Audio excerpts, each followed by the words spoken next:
নমস্কার, Rishibani institute of Vedic অ্যাস্ট্রোলজির পক্ষ থেকে স্বাগত জানাই আজকের জ্যোতিষ আলোচনায়। আমি শান্তনু আপনাদের সঙ্গে।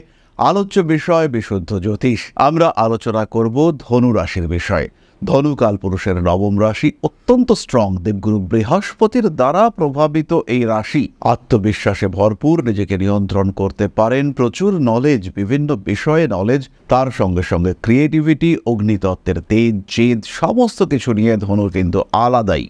কিন্তু তা সত্ত্বেও প্রতিবন্ধকতা, বাধা, দুর্ভাগ্যের শিকার বারবার হয়ে থাকেন ধনুরাশি বা লগ্নের মানুষরা। কিছু তো রয়েছে দুর্বলতা, সেই দুর্বলতাগুলিকে আমরা খুঁজে বার করবার চেষ্টা করব। তবে তার আগে ছোট্ট একটি বিষয় আপনাদের সাথে শেয়ার করব। আগামী মে মাসের ২৬ এবং ২৭ তারিখ আমরা থাকছি আগরতলায়। সরাসরি সাক্ষাৎ করবার জন্য যোগাযোগ করুন আমাদের সাথে। তার ঠিক পরেই ২৯শে মে আমি থাকছি দুর্গাপুরে। সরাসরি সাক্ষাতের জন্য আজই কল করুন। তাহলে এবার আমরা চলে আসি মূল আলোচনা প্রসঙ্গে। ধনুরাশি। ধনুরাশি বা লগ্নের মানুষদের রয়েছে প্রচুর আত্মবিশ্বাস এবং তার সঙ্গে সঙ্গে রয়েছে আত্মনিয়ন্ত্রণ। এই আত্মবিশ্বাস, কনফিডেন্স মাঝে মাঝেই তৈরি হয়ে যায় ওভার কনফিডেন্সে। বৃহস্পতি তার জ্ঞানের কারণে মাঝে মাঝেই একটু বেশি অহংকারের শিকার হয়ে পড়েন। তখনই কিন্তু ভুল করে ফেলেন ধনুরাশি বা লগ্নের মানুষরা। তারা ভুলে যান তোষামোদে। তারা অতিরিক্ত দায়িত্ব জ্ঞান, অতিরিক্ত রেসপন্সিবিলিটি নিয়ে ফেলেন। এই অতিরিক্ত দায়বদ্ধতা এটা কিন্তু ধনুর ব্যক্তিগত জীবনকে সমস্যায় ফেলে।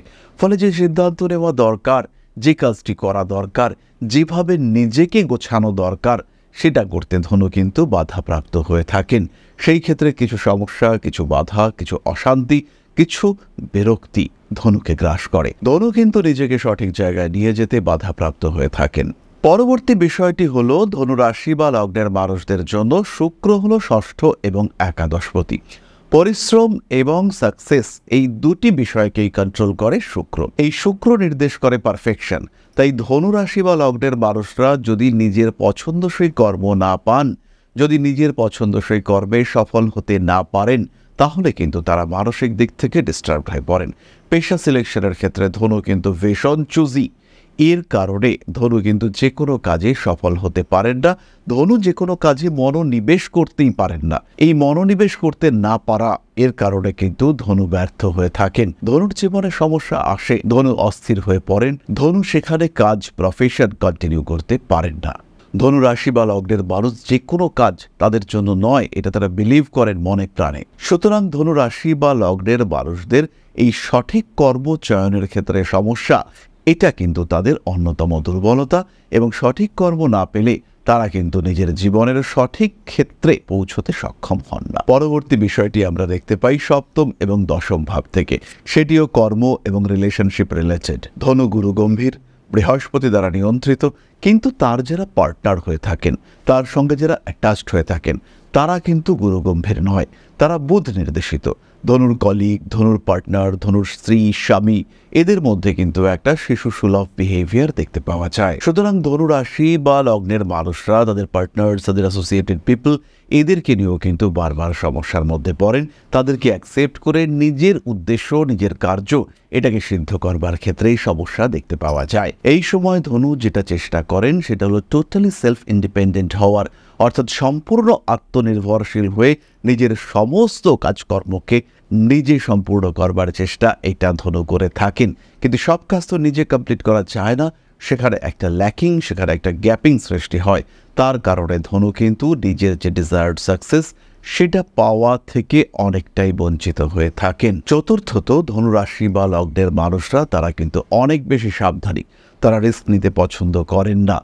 যে কাজকর্মের ক্ষেত্রে রিস্ক নেওয়ার প্রয়োজন রয়েছে, সেটা হতে পারে বিজনেস, সেটা হতে পারে এমন কোনো কাজ যেখানে একটা ফাইন্যান্সিয়াল রিস্ক নিতে হবে, কোনো ইনভেস্টমেন্ট করতে হবে, সেই সময় ধনু কিন্তু নিজের মধ্যে থেকে সেই সাহস খুঁজে বার করতে বহু সময় ব্যর্থ হয়ে থাকেন। তারা ইনভেস্টমেন্টের আগে বহুবার ভাবনা, চিন্তা ইত্যাদি করেন এবং তার ফলে অনেকটা সময় নষ্ট হতে দেখতে পাওয়া যায়। তাই ধনুরাশি বা ধনুলগ্নের মানুষজন তারা কিন্তু জীবনে যদি বিপজ্জনক কাজকর্ম করতেই হয়, সেখানে তারা কিছুটা পিছিয়ে পড়েন এবং এই পিছিয়ে পড়ার কারণে তাদের অ্যাচিভমেন্ট লেভেল সেটা কিছুটা কমে যায়। পঞ্চমত, ধনুরাশি বা লগ্নের মানুষরা একটা অসাধারণ এনভায়রনমেন্ট পছন্দ করেন। অ্যাম্বিয়েন্স তাদের জন্য ভীষণ গুরুত্বপূর্ণ। বেশ আশেপাশে শিক্ষিত মানুষজন থাকবে, তারা জ্ঞান বিদ্যা চর্চা করবে, আশেপাশের মানুষজন আমার সঙ্গে বেশ কম্প্যাটেবল হবে, এই ইচ্ছে, এই চিন্তাধারা, এটা আমরা ধনুর ক্ষেত্রে দেখতে পাই, যেটা সবসময় প্রকৃতি, বাস্তব, পারিপার্শ্বিক ক্ষেত্র সাপোর্ট করে না।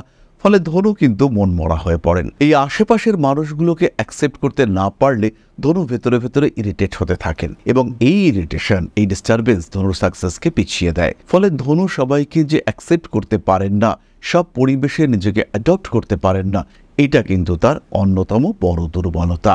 তার ফলে ধনুর অ্যাচিভমেন্ট লেভেল এটা কমতে দেখতে পাওয়া যায়। ধনুকে পিছিয়ে আসতে হয়, নিজের জীবনে বারবার এই ঘটনা ধনুকে ফেস করতে হয়। সুতরাং ধনু রাশি বা লগ্নের মানুষদের 5টি দুর্বলতা, যেগুলি কোনোটাই দোষ নয় কিন্তু দুর্বলতা, এগুলির কারণে ধনুকে অনেকটাই পিছিয়ে থাকতে হয়। এর কারণে ধনু জীবনে অগ্রগতির ক্ষেত্রে বাধাপ্রাপ্ত হন। এই বিষয়টি আমাদের খেয়াল রাখতে হবে, এই বিষয়গুলিকে আমরা মনে রাখব। এবং যদি আপনি একজন ধনু রাশি বা লগ্নের মানুষ হয়ে থাকেন, যদি এই বিষয়গুলি আপনার সঙ্গে ম্যাচ করে, তাহলে কিভাবে নিজেকে রিকভার করবেন সেটা কিন্তু আপনাকে জানতে হবে। এই ক্ষেত্রে একজন জ্যোতিষ পরামর্শক, তিনি আপনার প্রকৃত উপদেষ্টা হয়ে উঠতে পারেন। তিনি আপনাকে প্রপার ওয়েতে গাইড করতে পারেন।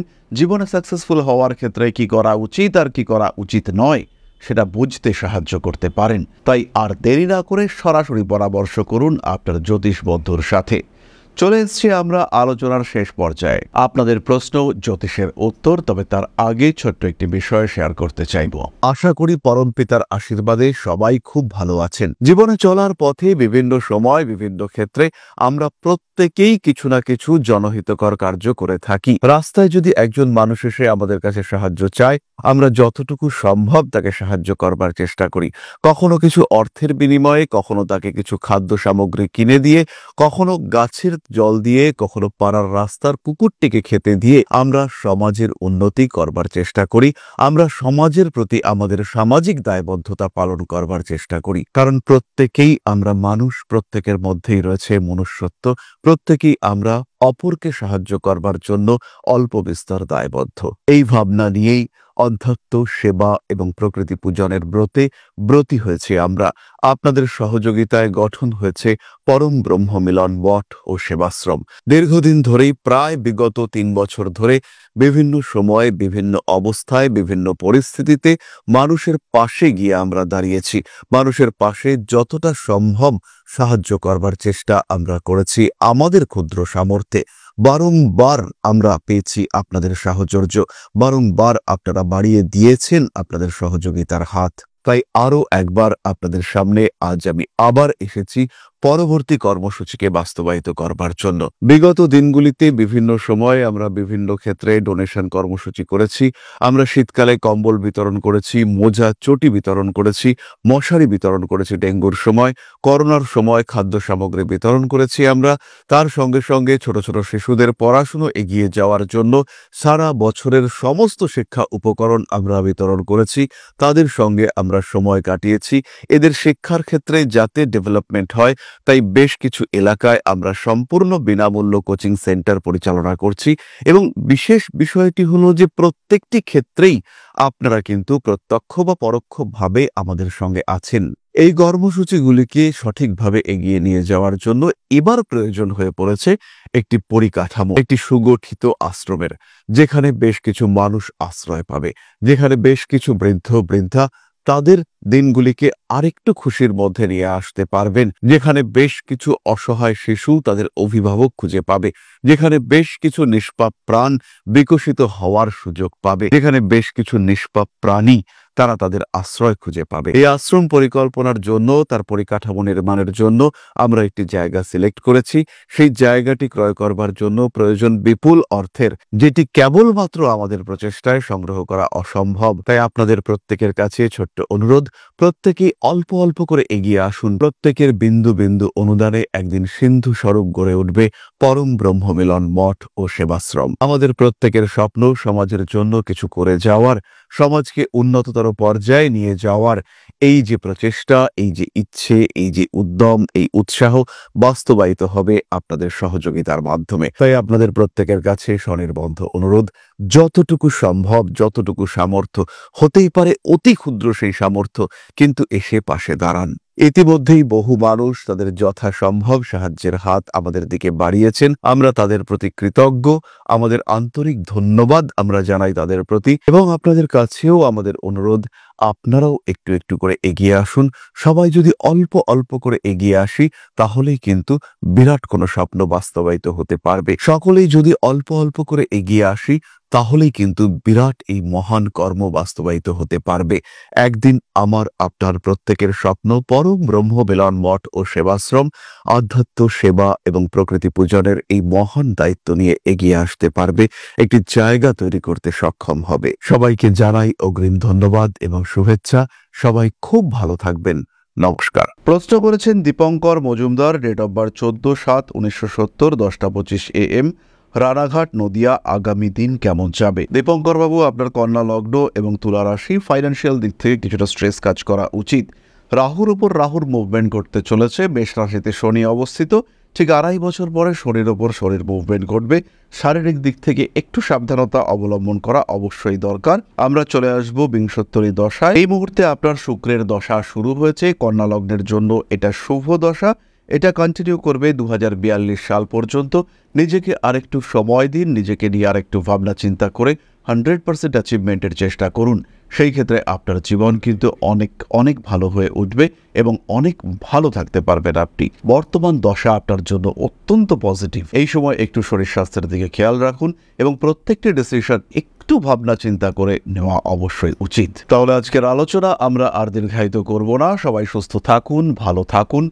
মা শ্রী শ্রী আদিশক্তির আশীর্বাদ বর্ষিত হোক আপনাদের উপরে। সমৃদ্ধ, আরও সমৃদ্ধ হয়ে উঠুক আপনাদের প্রত্যেকের জীবন। জয় মা আদিশক্তি। নমস্কার।